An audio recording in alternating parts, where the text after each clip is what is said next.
मेहुल और आलिया पराग के खूनी के साथ समुद्र के किनारे कंटेनर के पास छुपे हुए हैं। आज आरव की एक शिप मुंबई बीच पर आने वाली है। मेहुल ने खूनी के जैकेट के अंदर एक बॉम्ब लगा दिया है और उसका रिमोट आलिया के पास है। आलिया, अगर ये भागने या चिल्लाने की कोशिश करता है तो तुम तुरंत रिमोट का बटन दबा देना। देखा बच्चों, अब तुम्हारी जिंदगी मेरे हाथों में है। अगर भागने की कोशिश की तो समझ लो खल्लास। तभी अचानक मेहुल को 3 शिप बीच की तरफ आते हुए दिखते हैं। मेहुल तुरंत समझ जाता है कि तीनों में से एक शिप आरव की हो सकती है। लॉजिकल आर्मी, क्या आप बता सकते हैं तीनों में से कौन सी शिप देख के मेहुल को लगा कि वो आरव की हो सकती है? सोचिए सोचिए।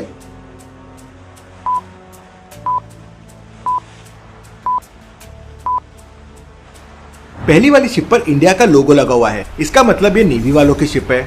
तीसरी शिप पर बहुत सारे बच्चे बैठे हुए हैं, इसका मतलब ये कोई फैमिली या बच्चों का पिकनिक टूर है। लेकिन दूसरे वाले शिप पर बहुत सारी फिशेज रखी हुई है, इसका मतलब ये समुद्री मछुआरों का शिप है और हो ना हो आरव इसी शिप में होगा, क्योंकि इलीगल काम करने वाले लोग ऐसे ही शिप में आते हैं। मेहुल खूनी को बाइनोकुलर्स देता है, जल्दी से देखो और बताओ कौन सा बंदा आरव है। खूनी बाइनोकुलर से देखता है और मेहुल को बताता है कि दूसरे शिप में राइट साइड वाला बंदा आरव है। आने दो इसे, आज इसकी खबर लेता हूँ। मेहुल और आलिया अपनी गन लोड करके तैयार हो जाते हैं। आरव और उसके आदमी समुद्र के किनारे पर मछलियों से भरी पेटी उतारने लगते हैं।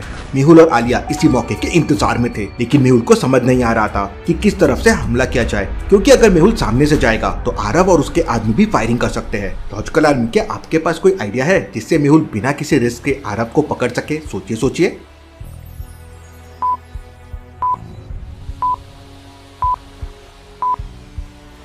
मेहुल को पानी के रास्ते से जाना होगा, वरना आरव के आदमी उसे देख लेंगे।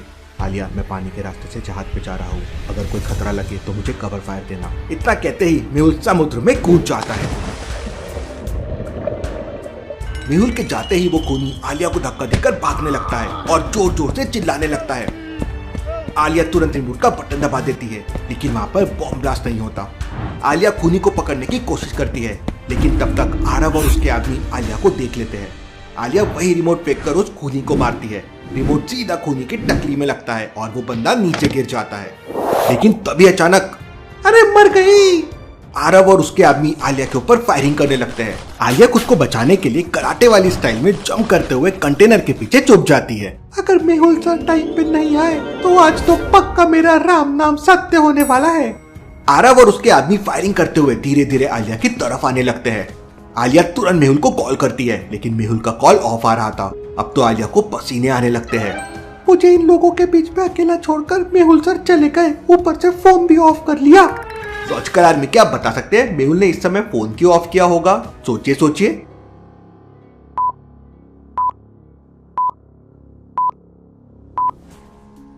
इसके पीछे एक बहुत बड़ा रीजन है। मेहुल पानी में तैरकर आरव के पास जा रहा था, और अगर गलती से उसका मोबाइल वहां बच जाता तो उन्हें पता चल जाता कि यहाँ पे कोई आया है, इसलिए मेहुल ने फोन को स्विच ऑफ कर दिया। अब खुद को बचाने के लिए आलिया के पास कोई ऑप्शन नहीं बचा था, इसलिए आलिया ने आर्या पार करने का सोच लिया। जय बजरंग बली, दिखा दे मुझे गली। आलिया कराटे स्टाइल में हवा में उड़ उड़कर फायरिंग करने लगती है। 1 2 3 4 आलिया पूरे 5 गुंडों को मार देती है। लेकिन तभी अचानक पीछे से एक आदमी आलिया को टारगेट करने लगता है। वो आदमी गोली चलाने ही वाला था कि तभी अचानक टीना लोहा plastic, Mehul sir fantastic. Mehul ship के ऊपर से फायरिंग करने लगता है और एक एक करके सारे लोगों को इंजर्ड कर देता है। ये आरव कहाँ गया? आरव वहां से गायब हो चुका था। तभी मेहुल को अचानक फ्यूल बोट की स्टार्ट होने की आवाज सुनाई देती है।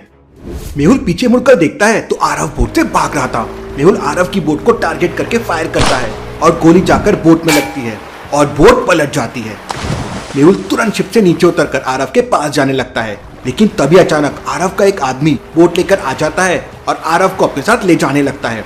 मेहुल उस पर फायरिंग करना शुरू करता है, लेकिन मेहुल की सारी बुलेट्स खत्म हो जाती है। कुछ भी हो जाए, लेकिन आज आरव को नहीं छोड़ूंगा। मेहुल तुरंत भागकर राइट साइड में जाता है। वहां पर 3 फ्यूल बोट्स खड़ी थी। लॉजिकल आर्मी, क्या बता सकते हैं एबीसी में से कौन सी बोट मेहुल ले सकता है? सोचिए सोचिए।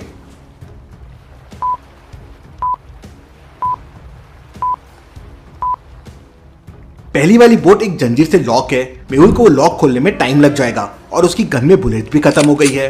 दूसरी वाली बोट में होल है, हो सकता है उसमें पानी भर जाए। मेहुल तीसरी वाली बोट लेगा। मेहुल तीसरी बोट लेता है और आरव का पीछा करने लगता है। मेहुल पूरी स्पीड से बोट चलाने लगता है। मेहुल की बोट समुद्र में हवा से बातें कर रही थी। तभी मेहुल के सामने एक बहुत बड़ी शार्क आ जाती है। अगर मेरी बोट इस शार्क से टकरा गई तो ये तो मुझे कच्चा चबा जाएगी। मेहुल अपनी बोट का पूरा हैंडल घुमा देता है और मेहुल की बोट पानी को चीरते हुए आगे निकल जाती है। कुछ ही देर में मेहुल की बोट आरव की बोट के बिल्कुल पास पहुंच जाती है। मेहुल आरव से सरेंडर करने के लिए कहता है, रुक जाओ वरना मैं गोली मार दूंगा। लेकिन आरव मेहुल की बात नहीं सुनता और उल्टा मेहुल पे फायरिंग करने लगता है। मेहुल इधर उधर मूव करके खुद को बचाने की कोशिश करता है, लेकिन एक बुलेट मेहुल की बोट में लग जाती है और मेहुल की बोट पानी में डूब जाती है। आरव पीछे मुड़कर देखता है और हंसते हुए कहता है, मेहुल अगर बचा सकते हो तो अपनी मुंबई को बचा लो। और फिर आरव की बोट आगे निकल जाती है। मेहुल वहीं फंस चुका था।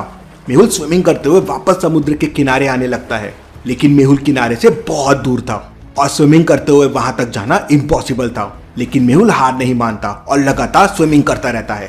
धीरे धीरे मेहुल की सांसें फूलने लगती है। मेहुल पूरी तरह से थकने लगता है। हल्का हल्का अंधेरा भी होने लगता है। मेहुल को बचने की उम्मीद कम नजर आ रही थी। मेहुल अपनी अंतिम सांसें गिन रहा था, लेकिन तभी अचानक मेहुल की जान में जान आ जाती है।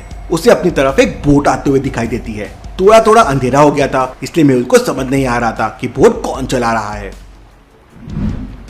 अरे ये तो आलिया है। आलिया बोट लेकर मेहुल के पास आ जाती है और मेहुल को बोट पे ले लेती है। मेहुल और आलिया वापस किनारे पे आ जाते हैं।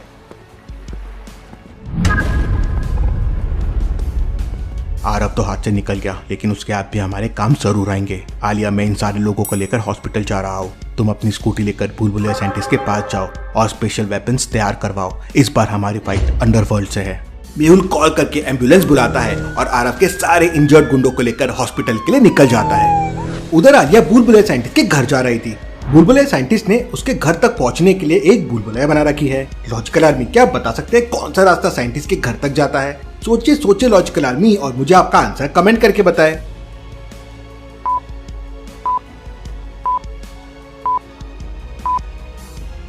रास्ता ए साइंटिस्ट के घर जाता है कुछ इस तरह से। आलिया रास्ता ए लेके साइंटिस्ट के घर पहुंच जाती है, लेकिन घर में कोई नहीं था। हेलो, कोई है क्या? साइंटिस्ट, कहाँ हो तुम? लेकिन कोई रिस्पॉन्स नहीं आता। तभी अचानक आलिया की नजर एक स्पेशल गन पे पड़ती है, जो देखने में काफी बड़ी और अट्रैक्टिव लग रही थी। आलिया गन को उठाकर देखने लगती है। गन में बहुत सारी स्पेशल बटन थी। आलिया ग्रीन वाला बटन दबा देती है और फिर क्या, बचाओ बचाओ। गन गोली की तरह रफ्तार से विंडो से निकलकर आसमान में पहुंच जाती है। मर गए, अगर यहाँ से नीचे गिरी तो चटनी बन जाएगी। तभी आलिया नोटिस करती है कि उसके हाथ में गन चिपक गई है, इसलिए वो नीचे नहीं गिर सकती। भूलभुलैया साइंटिस्ट, क्या कमाल की गन बनाई है। तभी भूलभुलैया साइंटिस्ट अपने सीक्रेट लैब से बाहर आता है तो देखता है कि उसकी फ्लाइंग गन मिसिंग है। साइंटिस्ट तुरंत अपने कंप्यूटर से गन को ट्रैक करता है। ये लड़की भी ना। भूलभुलैया साइंटिस्ट तुरंत अपने कंप्यूटर से फ्लाई गन को कंट्रोल करता है और उसे नीचे ला लेता है। प्लीज साइंटिस्ट, तो ये गन मुझे दे दो। अरे आलिया, ये कोई बच्चों के खेलने की चीज नहीं है। खुद को बच्चा सुनते ही आलिया का दिमाग गर्म हो जाता है और आलिया अपने कराटे मूव दिखाने लगती है। ये you you you you you. लगता है आलिया पागल हो गई है, यहाँ से भागने में ही भलाई है। भूलभुलैया साइंटिस्ट फ्लाइंग गन लेकर अपने सीक्रेट चैम्बर में घुस जाता है और दरवाजा अंदर से लॉक कर लेता है। आलिया को कुछ आवाजें आती है।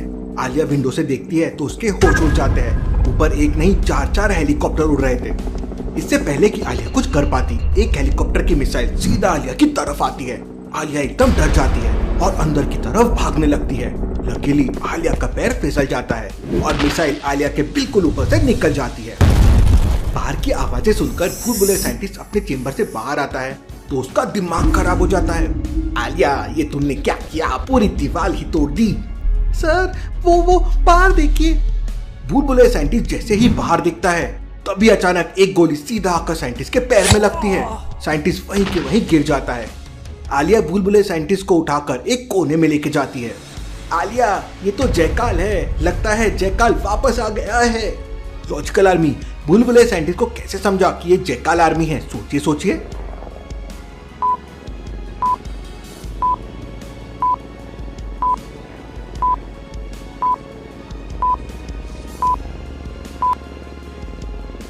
ध्यान से देखिए, दूसरे वाले हेलीकॉप्टर में जयकाल की फोटो लगी हुई है।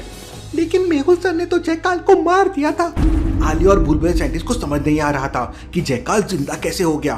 आलिया तुरंत मेहुल को कॉल करती है और जयकाल के हेलीकॉप्टर के बारे में बताती है। इम्पॉसिबल। तभी अचानक जयकाल आर्मी घर के ऊपर बॉम्ब फेंकने लगती है। आलिया तुरंत अपने मोबाइल छोड़कर बुलबुले साइंटिस्ट को सपोर्ट देकर बुलेट प्रूफ चेंबर में लेके जाती है। उधर मेहुल टेंशन में आ जाता है। आलिया और बुलबुले साइंटिस्ट की जान खतरे में है। धीरे धीरे करके जयकाल आर्मी के सारे कमांडो हेलीकॉप्टर से नीचे आने लगते हैं। बुलबुले साइंटिस्ट आलिया को फ्लाइंग गन देता है और यहाँ से भाग जाने के लिए कहता है। आलिया बुलबुले साइंटिस्ट को छोड़कर जाने से मना कर देती है और रोने लगती है। मैं आपको छोड़कर नहीं जाऊंगी, मैं अकेले जयकाल आर्मी से फाइट करूंगी। आलिया, तुम अकेले पूरे जयकाल आर्मी से फाइट नहीं कर सकती। तुम जाओ, तुम्हें मेहुल के साथ पूरे मुंबई को बचाना है। आलिया रोते रोते फ्लाइंग गन लेती है और बटन दबाते ही गोली की रफ्तार से हवा में उड़ जाती है। जयकाल का एक आदमी आलिया को जाते देख लेता है और अपने सारे हेलीकॉप्टर उसके पीछे लगा देता है। पकड़ो उसे। आलिया के पीछे जाने से पहले सूर्य अपना हेलीकॉप्टर विंडो के पास लाता है और बुलबुले साइंटिस्ट को टारगेट करता है। साइंटिस्ट के पैर में गोली लगी हुई थी तो वो भाग नहीं सकता था। गुड बाय बुलबुलैया साइंटिस्ट। कौन हो तुम? पहचाना नहीं मुझे? आलिया फ्लाई गन से डॉक्टर संजना की लैब की तरफ जा रही थी। तभी अचानक उसे हेलीकॉप्टर का साउंड सुनाई देता है। आलिया पीछे मुड़कर देखती है। अरे मर गए। जयकाल आर्मी आलिया के ऊपर फायरिंग करने लगती है। आलिया फ्लाई गन को घुमाती है और एक बहुत बड़ी बिल्डिंग के ऊपर लैंड कर जाती है। आलिया एक टंकी के पीछे छुप जाती है। आलिया दूसरी टंकी के पीछे छुप जाती है, लेकिन जयकाल आर्मी दूसरी टंकी को भी पीछे से उड़ा देती है। फिर आलिया तीसरी, चौथी, आलिया फिर आखिरी टंकी के पीछे जाके छुप जाती है। जयकाल आर्मी का बंदा हाथ में स्नाइपर गन लेता है। इसकी बुलेट टंकी के आर पार जाकर आलिया का खेल खत्म कर देगी। वो टंकी को टारगेट करता है। अगले ही पल में आलिया का खेल खत्म होने वाला था। वो ट्रिगर दबाने ही वाला था कि तभी अचानक स्नाइपर नीचे गिर जाती है। वो सामने देखता है तो सामने वाली बिल्डिंग के ऊपर डिटेक्टिव मेहुल खड़ा हुआ होता है। मेहुल, अच्छा हुआ तुम खुद ही आ गए। कौन हो तुम? मेहुल, मुझे पहचाना नहीं, मैं हूँ सूर्या। इम्पॉसिबल, मैंने खुद तुम्हें अपने हाथों से मारा था।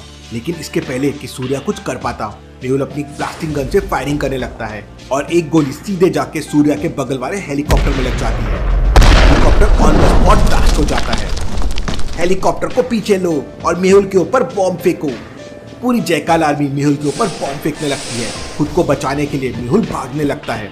भागते भागते मेहुल हवा में एक छलांग लगाता है और एक फायर करता है। ब्लास्टिंग बुलेट सीधे जाके जयकाल आर्मी के एक और हेलीकॉप्टर में लगती है और हेलीकॉप्टर ब्लास्ट हो जाता है। इतने में मौका मिलते ही आलिया छत पे रखी हुई एक ईंट उठाती है और छत के बिल्कुल ऊपर वाले हेलीकॉप्टर के ऊपर मार देती है। हेलीकॉप्टर डिसबैलेंस होकर क्रैश हो जाता है। अब अकेले सूर्या का हेलीकॉप्टर बचा है। सूर्या डर जाता है और वहां से भागने लगता है। मेहुल, अभी तो जा रहा हूँ लेकिन वापस आऊंगा और तुम्हें मार दूंगा। लॉजिकल आर्मी, अब क्या होगा आगे? क्या सूर्या मेहुल को मारने के लिए वापस आएगा और क्या बुलबुले साइंटिस्ट मर चुका है? देखेंगे हम अगले एपिसोड में।